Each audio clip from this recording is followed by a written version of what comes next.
Welcome back to Paul's Lost Knowledge Empire. I'm Paul, and in this archive we study what was left behind, the mechanisms, the hidden logic, the records that most people walk past without reading. Today, I want to take you to a very specific shelf, one that holds a document. Not a long document, not a sophisticated one.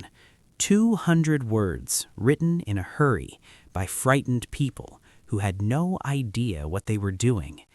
And yet, those 200 words are the oldest seed of the democracy you live in today.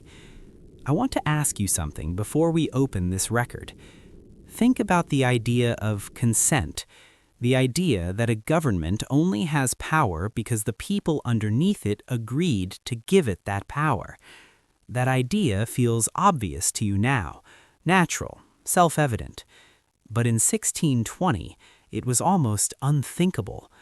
In 1620, power came from God.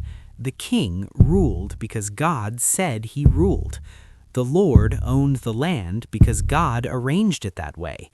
The church interpreted the rules because God authorized it to.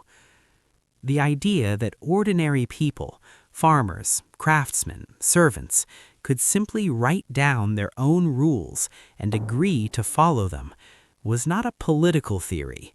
It was dangerously close to heresy. And yet, on a cold November morning, anchored off the coast of Massachusetts, that is exactly what happened. Not because anyone planned it, not because a philosopher wrote a manifesto, not because a king issued a decree, because a ship landed in the wrong place, and the people on board had no other choice. If you're new to this archive, welcome to Paul's Lost Knowledge Empire. Subscribe before we go further. What we find here, you won't find summarized anywhere else. Let's open the record. Every record in this archive tells two stories: the story of what happened, and the story of what was already there when it happened. To understand what happened on the Mayflower, you have to understand the world those people were escaping. England, 1620. Not the England of textbooks, not the England of romantic countryside and dignified kings. The real England, the one in the records. England in 1620 was a country in the middle of a slow crisis. The land was changing. For centuries, common land had existed, fields, forests, pastures, that any villager could use, to graze animals, to gather wood, to survive. Then, slowly, landowners began to enclose it, to put up fences, to say, "This is mine now." Entire villages were emptied. Families who had farmed the same land for 10 generations found themselves with nowhere to go. They moved to cities that weren't ready for them. London was crowded, filthy, expensive. Work was scarce. The law protected landlords, not workers. And on top of this, the church. England had broken from Rome less than 100 years earlier. But breaking from Rome didn't mean freedom of belief. It meant trading one authority to another. The Church of England demanded conformity. To worship differently was suspicious. To question doctrine was dangerous. To gather privately for prayer could get you arrested. There was a group of people in England who believed the Church of England had not gone far enough in its reformation. They wanted to worship more simply, more directly, without bishops, without ceremony, without a king telling them how to pray. They were called separatists, and England had no patience for them. They had already tried once, moving to Holland of all places, and Holland had been tolerant, but Holland was also foreign. Their children were growing up speaking Dutch, losing their English identity, losing something they couldn't quite name but felt deeply. So they made a decision. They would go somewhere new entirely, not to an existing country, to the edge of the known world, Virginia. The Virginia Company had a charter, a legal document from King James granting settlers the right to govern themselves within a defined territory. It wasn't freedom, it was a franchise, a controlled, limited, company-issued franchise, but it was something. And in September 1620, 102 people climbed aboard a ship called the Mayflower. Of those 102, only about 40 were separatists. The rest were strangers, hired hands, servants, adventurers, people with different beliefs, different loyalties, different reasons for being on that ship. They called them, not unkindly but plainly, the strangers. And the strangers were already a problem. This is the part of the archive where the record becomes almost uncomfortably human. Because what happened next was not heroic. It was not planned. It was not the beginning of anything. At least not as anyone on board understood it. It was 66 days of misery. The Mayflower was not a passenger ship. It was a cargo vessel. The between-deck space where the passengers lived was roughly the size of a volleyball court for 102 people for 66 days. They could not stand upright. They could barely move. The ship groaned and rolled in North Atlantic storms. People were seasick for weeks. One man was swept overboard and miraculously survived by grabbing a rope. 2 people died during the crossing. 2 babies were born. And underneath all of this, the tension between the saints and the strangers was quietly building. The separatists had a plan, a legal framework, the Virginia Company Charter. The strangers had agreed to work within that framework. They had signed contracts. They knew the terms. But here is where the record takes its turn. On November 9th, 1620, after 66 days at sea, the Mayflower sighted land. Cape Cod, Massachusetts, not Virginia. They were 200 miles north of where they were supposed to be. The captain tried to sail south toward Virginia. The winds and the shoals made it impossible. The season was turning. Winter was coming. They had no choice but to anchor where they were. And here, in this moment of exhaustion and confusion, the strangers made their move. They understood what had happened.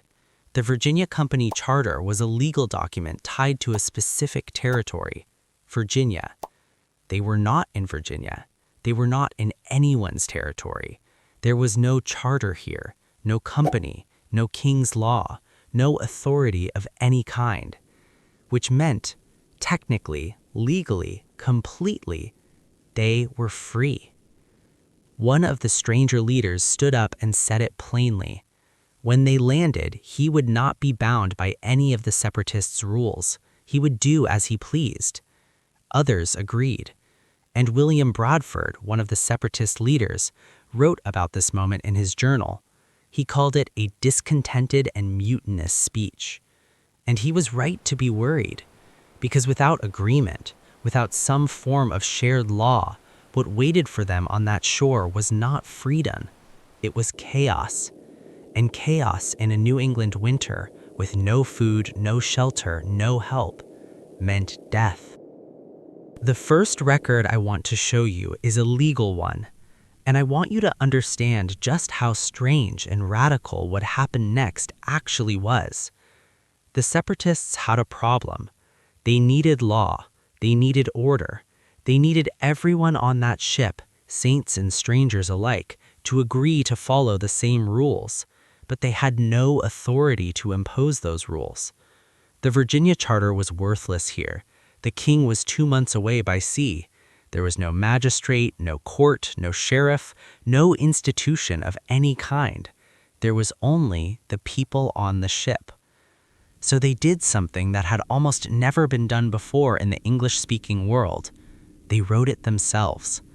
Not a petition to the king, not an appeal to God, a contract between the people themselves.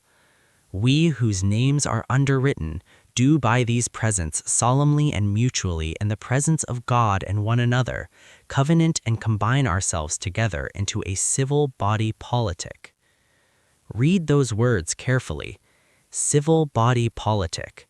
Not a religious congregation, not a company franchise, not a royal grant.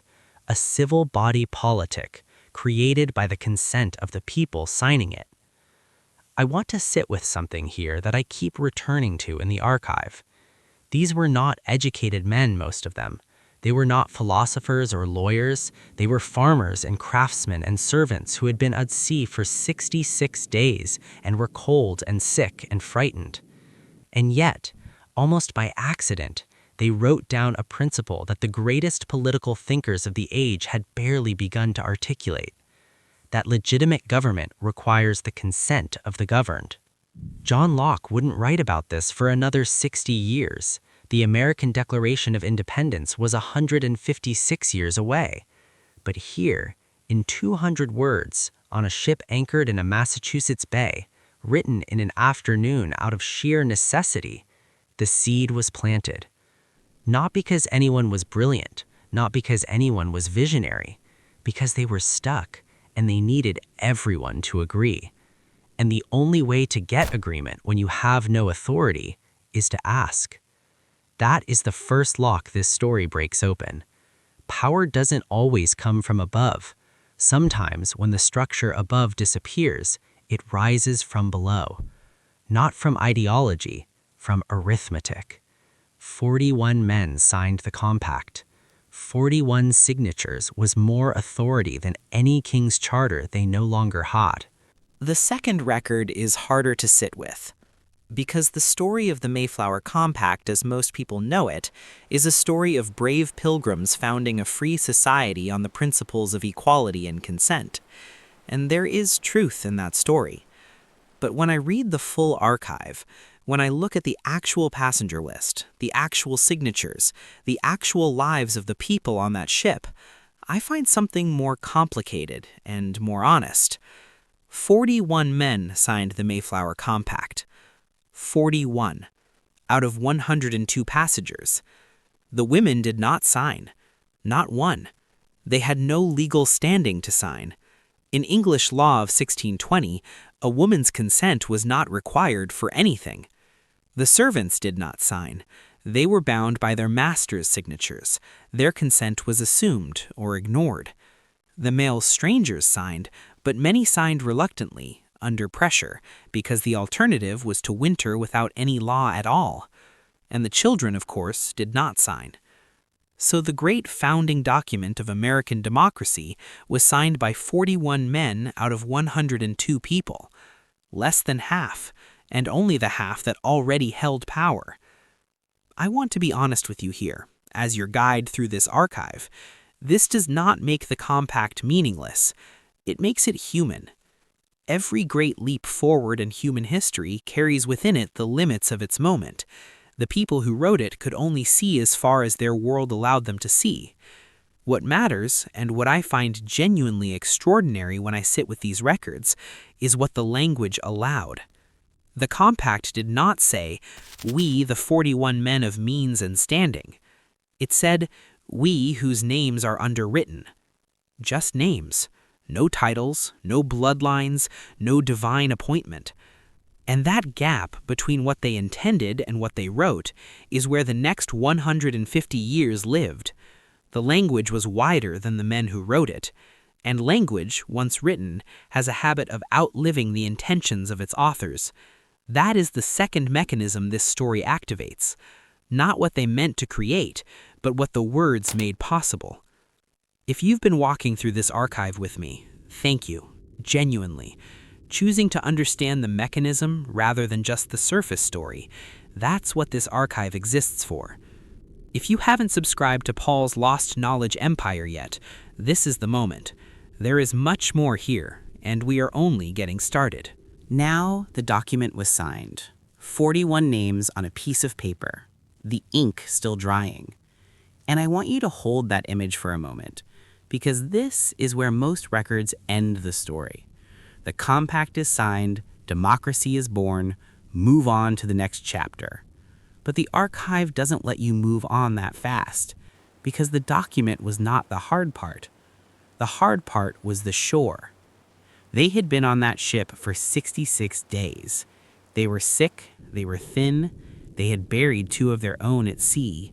They had 2 newborn babies.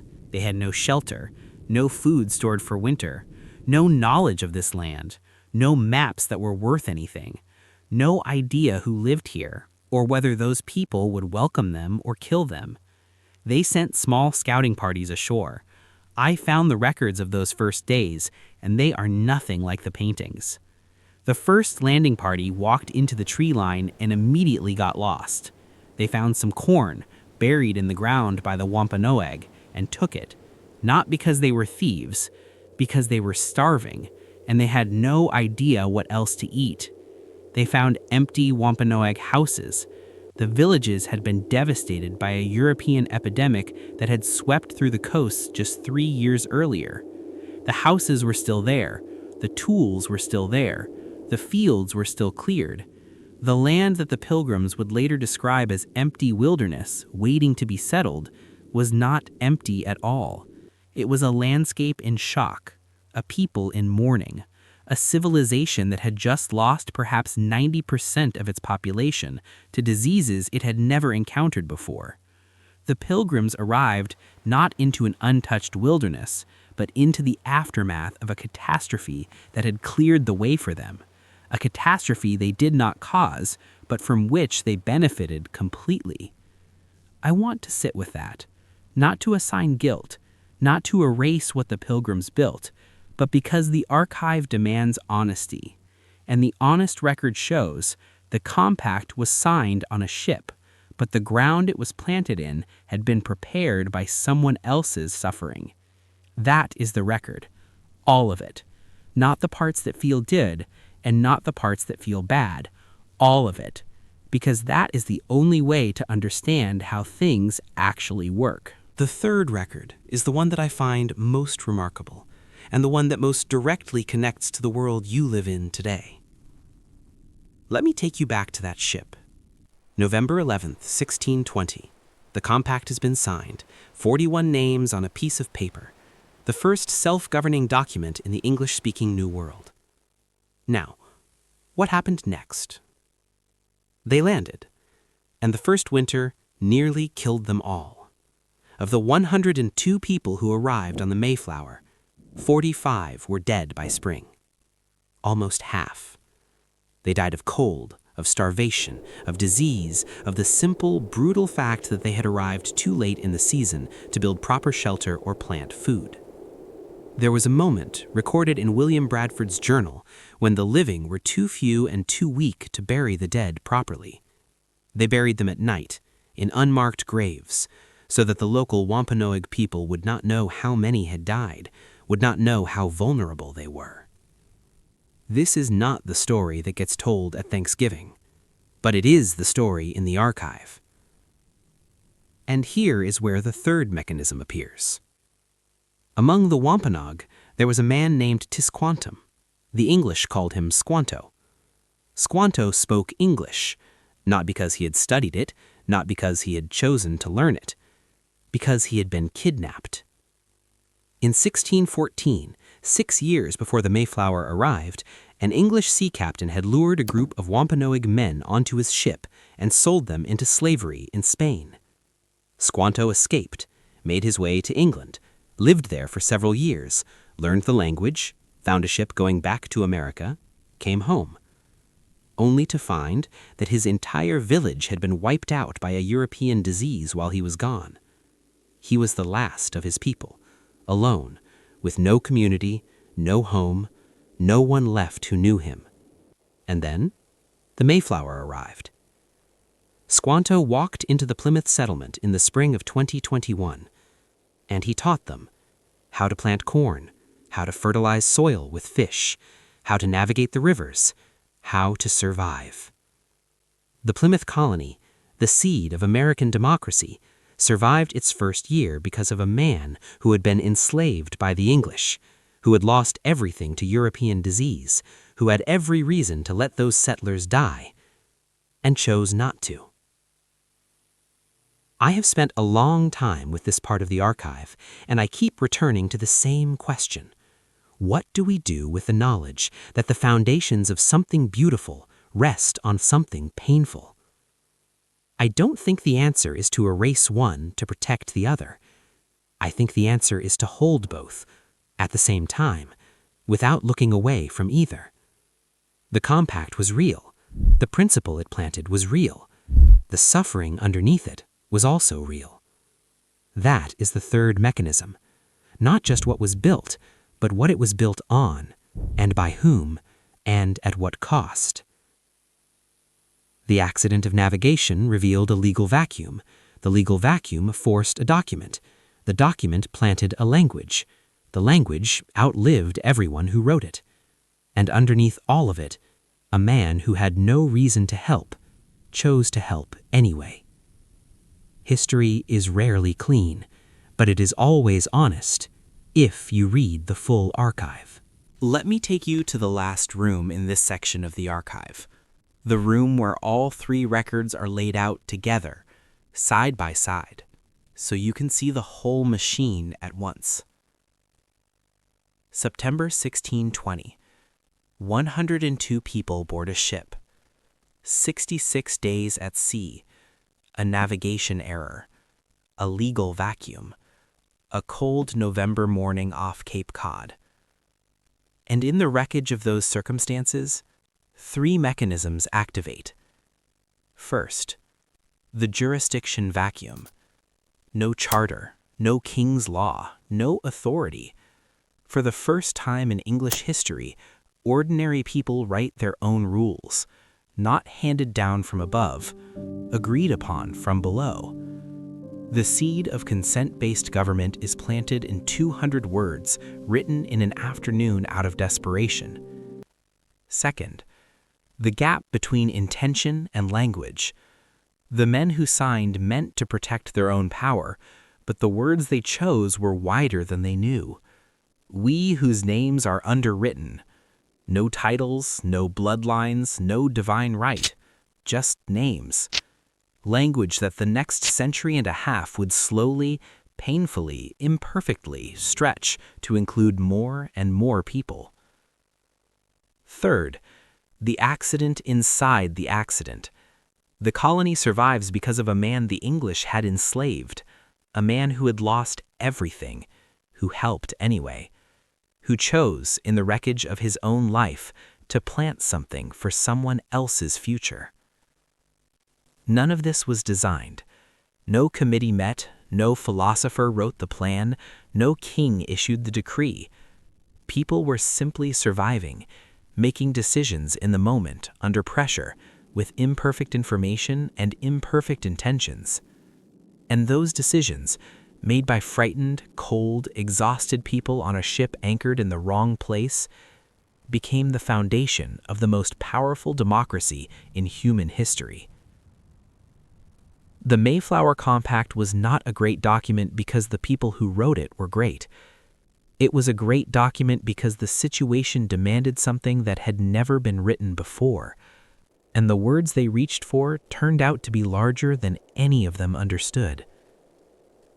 Progress doesn't always come from vision. Sometimes it comes from necessity, from running out of options, from landing in the wrong place and having no choice but to invent something new. The navigation error didn't create democracy. It created the conditions in which democracy had no choice but to invent itself.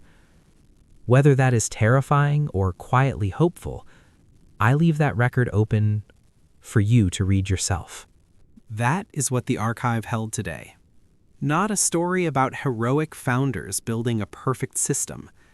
A story about frightened people in the wrong place, with no authority and no plan, who wrote 200 words that changed the world, not because they were wise, because they were out of options. And underneath their story, another story of a man who survived everything the New World took from him and gave what he had left to the people who had taken it. If this changed the way you see something, share it with one person. That is how this archive grows.